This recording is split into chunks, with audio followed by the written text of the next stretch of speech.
move to recognize the Honorable Francisco Barzaga from the 4th District of Cavite. The Honorable Barzaga is recognized. Okay, good evening, Madam Speaker. Good evening to our sponsor.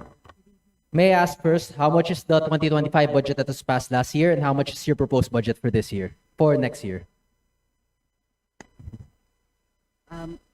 Moment suspension, Okay. Your Honor. Masyadong mabilis. Session suspended.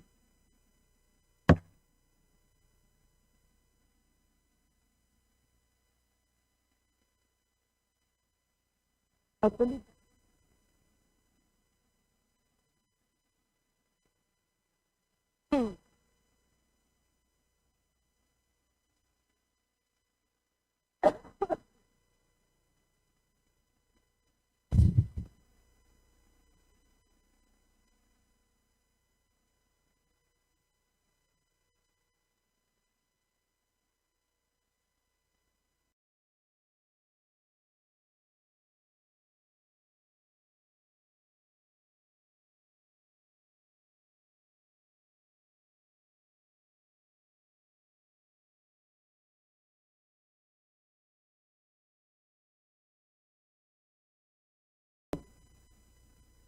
Session resumed.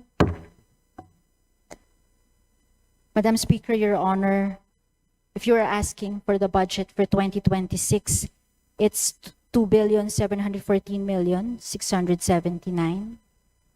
Your Honor. Okay. So 2,714 million, am I correct? Yes, Your Honor.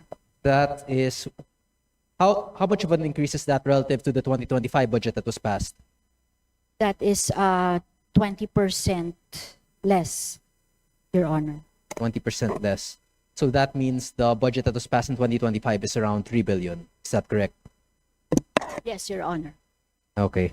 So 2.7 billion is a lot of taxpayer money. Could you please explain to the audience what exactly the PCO, can you provide a brief explanation to the audience of what are the tasks of the PCO?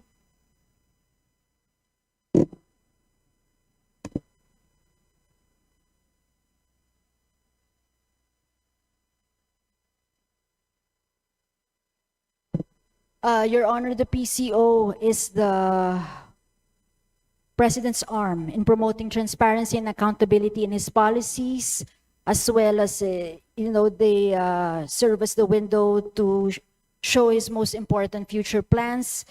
They ensure that all regions in the country have access to commercial media, and they provide the vital information for all the help the public can get for the government's policy.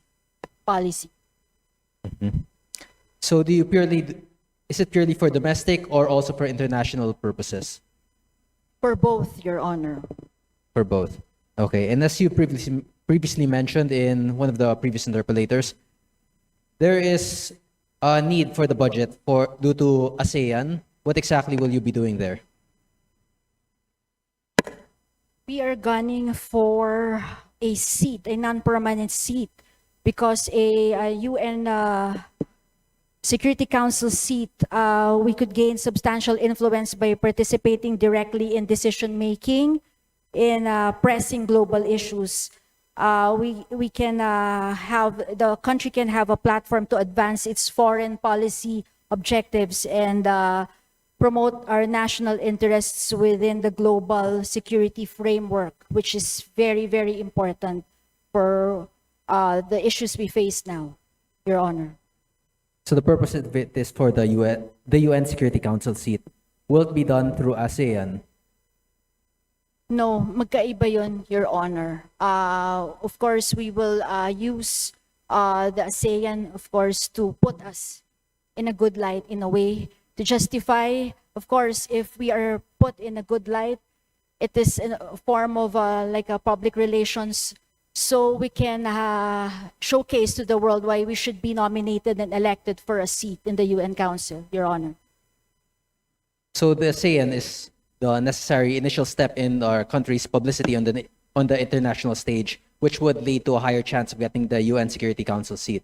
No, we have already initiated, affirmed our hosting, our schedule. We are really scheduled to host for the ASEAN for 2026, Your Honor.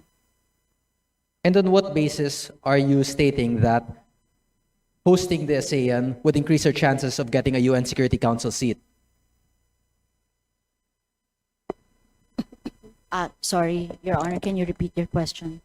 On what basis are you assuming that hosting the ASEAN and providing a successful event for the ASEAN will increase our chances of getting a UN Security Council seat?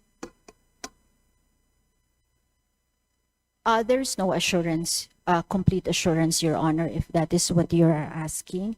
The ASEAN next year is a different one than for our bid for the UN Security Council seat.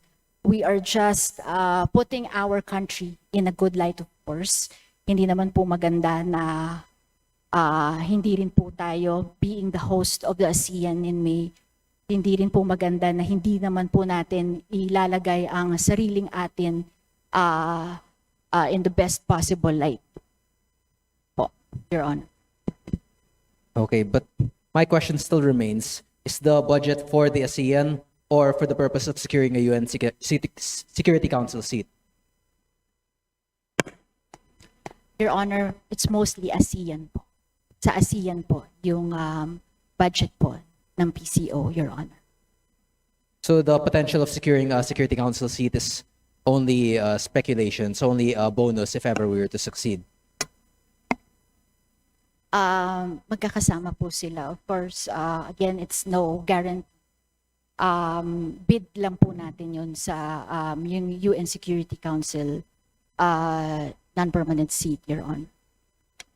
But if there is a direct correlation, or if you're unsure if there's a direct correlation to our success in the ASEAN to the UN Security Council seat, then you're just basing it purely on speculation.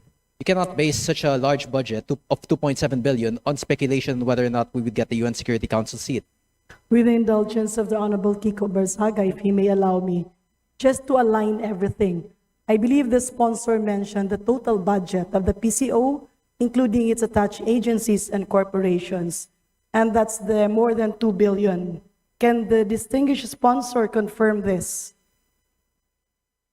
Can the distinguished sponsor confirm it? It's the total budget of the PCO, including attached agencies and corporations. Yes, Okay. yes, Your Honor. Yes.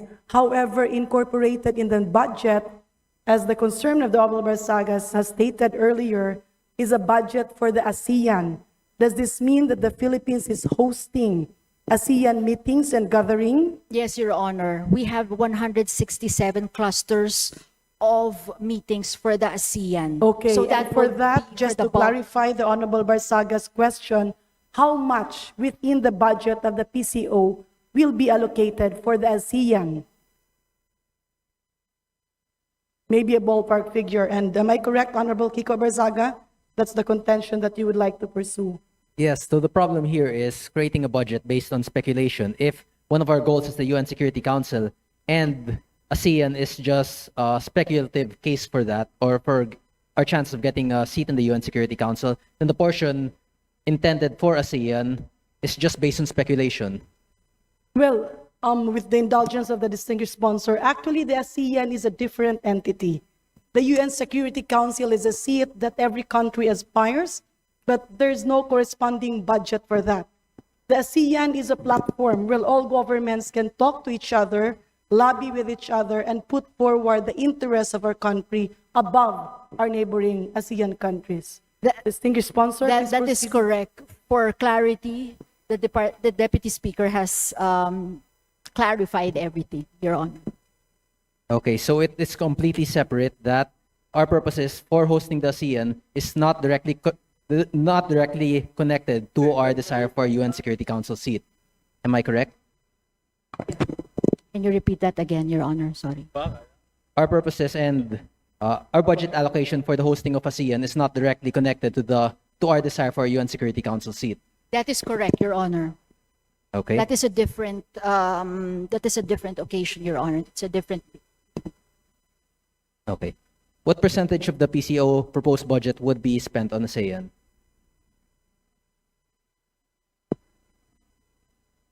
Around 600 million for the ASEAN, Your Honor. And what role would the PCO fill for the ASEAN? For the ASEAN? They will be the primary agency to put our country in the best possible light. They will do the digital content. They will do all the communication in radio, print, billboard, all forms of media, before, during, and after the ASEAN, Your Honor. And primarily, the large percentage of the expenses there would be through advertising. Am I correct? Not entirely, Your Honor.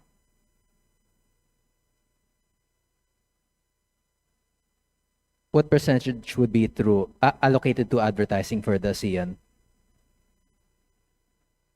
With due courtesy to the Honorable Barzaga, maybe the distinguished sponsor can explain that this budget encompasses all the trainings, meetings, the representations, as well as how our country will package, how PCO will package our country and position it Yeah. against our neighboring.